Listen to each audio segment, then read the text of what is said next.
नमस्कार दोस्तों। आज मैं एक ऐसी माँ की दर्द भरी कहानी लेकर आई हूँ जिसे पढ़कर आपके अंदर का प्रेम जाग उठेगा। दोस्तों, माँ शब्द ही अपने आप में बहुत बड़ा है, जिसके बिना दुनिया अधूरी सी लगती है।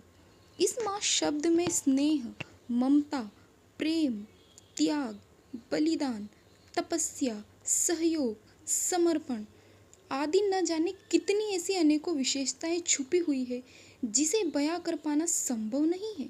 माँ ममता की मूरत होती है। माँ जो आपको न सिर्फ जन्म ही देती है बल्कि आपके जीवन को भी संवार देती है। माँ बच्चे के हर सुख दुख में अपना सुख दुख भूल जाती है। और अगर माँ ही आपके जीवन से दूर हो जाए तो मानो सब अस्त व्यस्त सा हो जाता है।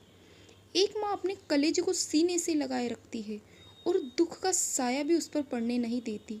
माँ बच्चे को 9 माह तक पेट में रखकर न जाने कितना दर्द सहती है, लेकिन हमें कभी भी माँ का दर्द महसूस नहीं हो पाता है। माँ के लिए बेटा हमेशा बच्चे की तरह ही होता है, चाहे बच्चे कितने भी बड़े क्यों न हो जाए। माँ हर दिन, हर समय, हर पल अपने बच्चों के लिए सोचती और चिंतित रहती है। लेकिन आजकल के बच्चे अपनी माँ का दर्द नहीं समझ पाते। माँ हमेशा अपने बच्चों का बचाव करती है, किंतु बुढ़ापे में उस माँ की रक्षा के लिए उसका बेटा खड़ा नहीं होता है। फिर भी उस माँ के दिल में अपने बच्चे के लिए प्रेम और ममता ही उमड़ती है। आज मैं आपको ऐसी ही माँ के बारे में बताने वाली हूँ जिसने अपने सपनों को अपने बच्चे के भविष्य में देखा है। अपनी ज़िंदगी दांव पर लगा करके अपने बच्चे को जन्म देती है। लेकिन दोस्तों, कहानियाँ तो आपने बहुत सुनी होगी, लेकिन कभी मन में विचार कीजिए कि आखिर हमारे अंदर बदलाव क्यों नहीं आया। क्यों आज माँ बाप लाचार है।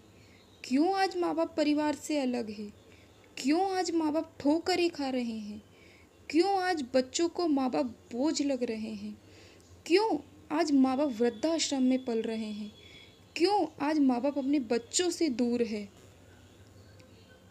कभी किसी के मन में ऐसे सवाल नहीं आते।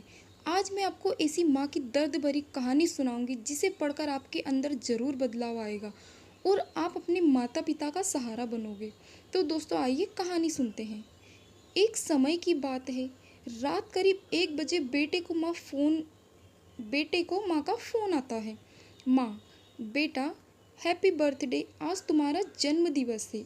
आज ही तुम पैदा हुए थे। तुमको ढेरों शुभकामनाएं हैं।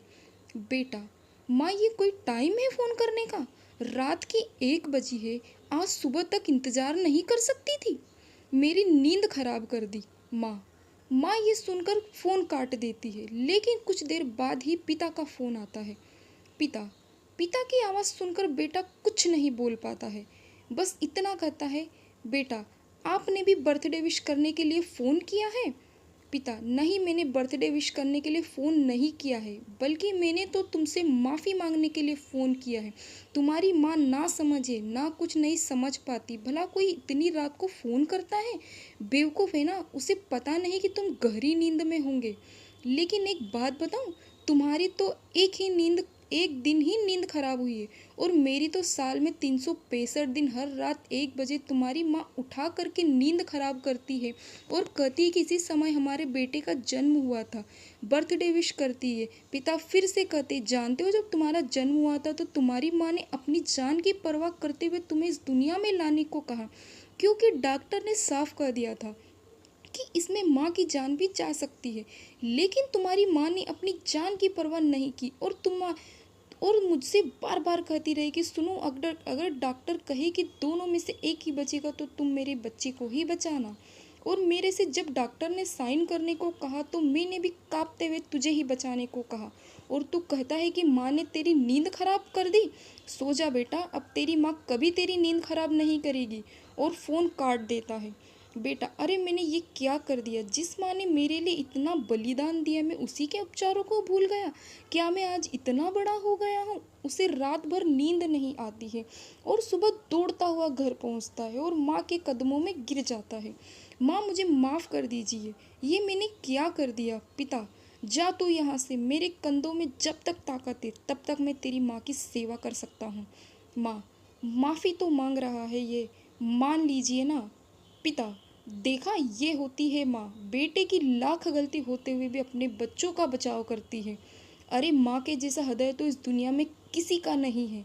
कितना दर्द और सहती रहती है, फिर भी अपने बच्चों की खातिर कभी थकती नहीं है। माँ तो बच्चों की रक्षा के लिए खुद ही जान भी दांव पर लगा देती है। तो दोस्तों, आज आपको आज की ये कहानी अच्छी लगी, अगर अच्छी लगी तो सब्सक्राइब